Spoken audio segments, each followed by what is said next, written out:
pessoas muito organizadas que efetivamente andam com um bloquinho atrás e registam todas as ideias que lhes vêm à cabeça em determinado momento, tudo aquilo que acontece. Eu não. O meu bloquinho normalmente é este. E eu registro as coisas mais incríveis que vocês possam imaginar. Não ando com o bloquinho atrás, só em casos excepcionais, às vezes numa aula, e eu depois já explico porquê. Às vezes numa aula sucede qualquer coisa, ouço qualquer coisa e aí tomo nota para não me esquecer. Mas não, o meu bloquinho normalmente é a cabeça. E às vezes os meus colegas dizem que eu sou uma verdadeira esponja para absorver as coisas que se passam à minha volta. Eu não preciso de tomar muitas notas, tomo às vezes, e daqui a bocadinho já vou dar um exemplo. Eu realmente registro aquilo que acontece à minha volta. Houve uma vez, já mais que uma vez, em que tomei mesmo nota e não sei se a pessoa está aqui presente, se estiver, não vale a pena dizer sou eu, ou quem conhecer também não é preciso dizer, foi não sei quantos, não vou citar nomes, mas há coisas que às vezes acontecem nas aulas e que eu aproveito. E um dos resultados de qualquer coisa que aconteceu numa aula e que aí sim eu não tomei nota num bloquinho, tomei no primeiro papel que me apareceu pela frente, foi uma situação numa aula de inglês no 5º ano, aqui há muitos anos atrás, em que os meus alunos estavam a fazer um trabalho de grupo. Acontece que, tal como em qualquer aula de trabalho de grupo, há sempre muito burburinho. Estes aqui discutem, os outros querem falar mais alto e o professor normalmente anda de grupo em grupo, ou a esclarecer dúvidas, ou a dizer falem mais baixo porque aqueles acolá estão a ouvir tudo e estão-nos a copiar as ideias, etc. O que é certo é que eu andava então de grupo em grupo, nessa aula de inglês de 5º ano, e chega um determinado grupo e vejo determinado aluno com ar um bocado, enfim, ofendido, virar-se para os outros e dizer: pois, vocês estão para aí com coisas armadas em bons, mas bom sou eu e não me gabo. E eu digo assim: olá, então, está a dizer que é bom e diz que não se gaba, já se está a gabar. Mas eu achei imensa piada à frase e voltei para a minha mesa, peguei no primeiro papel que encontrei e escrevi: eu sou bom, mas não me gabo. E pensei, eu um dia vou fazer qualquer coisa com esta frase.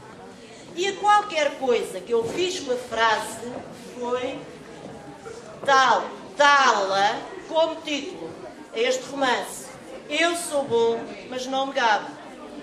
É evidente que quando escrevi o livro, e eu já vou falar um bocadinho dele, eu não participei ao autor da frase o que é que estava a fazer. Quando o livro foi publicado, o autor da frase já não estava ali na minha escola. Liguei-lhe e mandei-o ir lá. Ele deve ter pensado: o que é que esta me quer agora ao fim deste tempo todo? Ele apareceu, eu disse: olha, lembras-te daquela frase? Ainda hoje me falam nisso. Pois olha, eu na altura ralhei-te, mas ainda bem que saíste com aquela tirada brilhante, porque é o título deste livro. Ofereci, como imaginam, o livro ao vosso colega daquela altura. Este eu sou bom, mas não me gabo, tal como o Horas de Acordar, que é este meu filho de papel que eu aqui tenho, não pertence à coleção das aventuras de Miguel e Ricardo. Estes são 2 romances juvenis. E são romances juvenis, como eu costumo explicar às vezes aos vossos colegas mais novinhos. Não porque sejam aqueles romances com muito amor, muita coisa, mas sim porque falam de determinados problemas, de determinadas ideias que começam a passar pela cabeça das raparigas e dos rapazes quando começam a ter aí os seus 11, 12 anos. Por exemplo, aqui neste Horas de Acordar,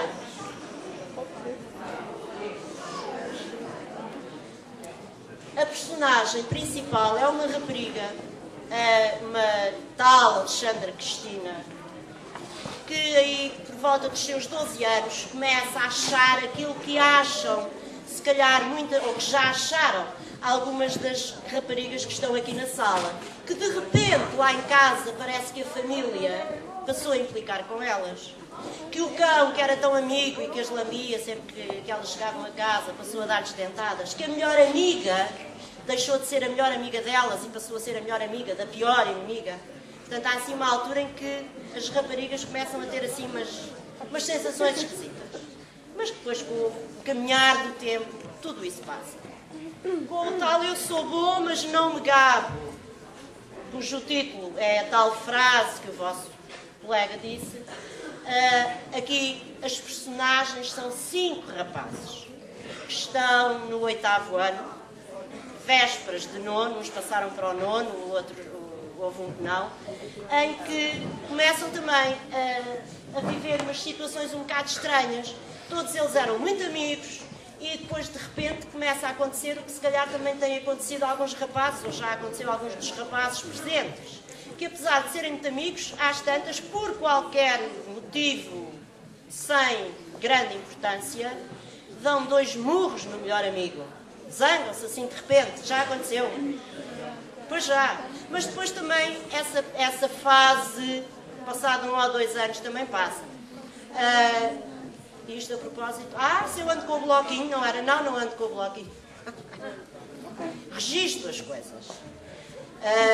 E registro de tal maneira que até situações que se passaram com colegas minhas, professoras, situações engraçadas, eu aproveito para os meus livros. Um célebre coro de professoras que aconteceu uma vez, numa festa de Natal, ali na minha escola, em que as professoras, minhas colegas, ensaiaram 2 cânticos de Natal e depois na festa de Natal foram cantar e não se ouviu nada do que elas disseram porque a música estava alta demais. Até isso eu aproveitei aqui para o assalto à quinta. Portanto, eu aproveito tudo. Ora bom.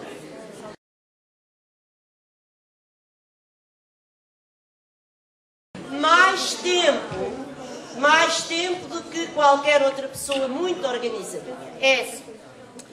Como toda a gente sabe, eu sou professora. O que significa que eu tenho que ser professora todos os dias. Escrever é só nas horas vagas. Como tal, demora mais tempo do que aquelas pessoas que só escrevem. Depois também acontece que nas horas vagas nem sempre me apetece escrever. Às vezes apetece-me ler, fazer palavras cruzadas. Às vezes também me apetece, nas horas vagas, durante uns momentos, não fazer nada. Porque às vezes também sabe bem uma pessoa estar um bocadinho sem fazer nada. Ora bem, para além disso, acontece que eu escrevo as minhas histórias primeiro todas à mão. Há muitos autores que sempre escreveram, quando não havia computadores, sentavam-se na máquina de escrever e escreviam diretamente para a máquina. A maior parte das pessoas, como eu digo, a maior parte das pessoas normais escreve no computador. Vai para o computador, pronto, agora vou escrever. Mas há assim uns quantos, como eu, que gostam de escrever à mão. Porque se eu me sentar à frente do computador para escrever, eu não escrevo. Eu olho para o computador olha para mim e depois, em vez de escrever, acabo a jogar o Minesweeper, aquele campo minado. Ora bem, eu adoro escrever à mão. Como tal, escrevo à mão em papel quadriculado. Imaginem vocês. Só depois de ter umas quantas folhas escritas é que começo a passar para o computador. E como não escrevo todos os dias e escrevo tudo primeiro à mão e só nas horas vagas é que escrevo quando me apetece, demoro para aí entre 10 meses, 1 ano, a escrever um livro. Ou seja, até a história sair da minha mão. Beatriz, só nas horas vagas, Carla, só nas horas vagas, quando me apetece, percebes? E escrever à mão. E depois às vezes eu digo, agora vou escrever, e depois não escrevo.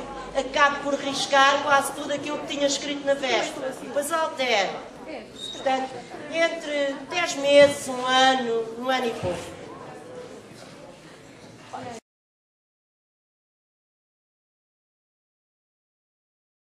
Ora bem, eu já escrevi 12 livros, 10 nas aventuras de Miguel e Ricardo e os 2 romances juvenis. E eu costumo dizer que estes meus 12 livros são como os meus 12 filhos de papel. Significa isto que se eu tivesse 12 filhos mesmo, a sério, de carne e osso, só tenho um, mas se eu tivesse 12 filhos, eu não gostava mais de uns do que de outros.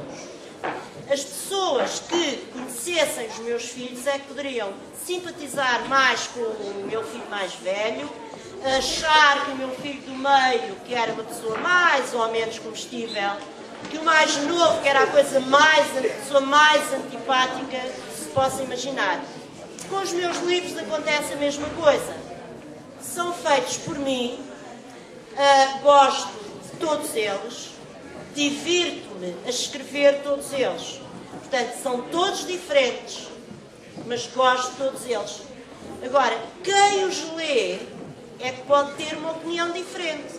Ou seja, podem achar que, sei lá, o Rapto em Londres, mais velho, que é divertidíssimo, que os Pozinhos de Espirrar, que são uma seca, que o Mistério até ao fim, mais ou menos, que se lê. Portanto, eu que os faço, gosto de todos eles. Divirto-me a escrever, tenho-me divertido a escrever todos eles. Agora, quem os lê é que pode gostar mais ou menos de uns ou de outros. Mas se tu perguntares isto a qualquer caso, se perguntares isto a qualquer escritor, obtens sempre a mesma resposta, percebes? Porque é assim, se nós não gostarmos de determinado livro, penso eu, e agora falo por mim, se eu não gostasse de determinada coisa que tivesse escrito, o mais natural e o mais sensato era nem sequer pensar em publicar. Dizer, então, se eu que fiz isto não gosto, não vou fazer com que os outros leiam. Então, para quê? Se eu não gosto, eu tenho que ser a primeira pessoa a gostar. Portanto, se eu não gosto, não vou dar aos outros aquilo que não gosto.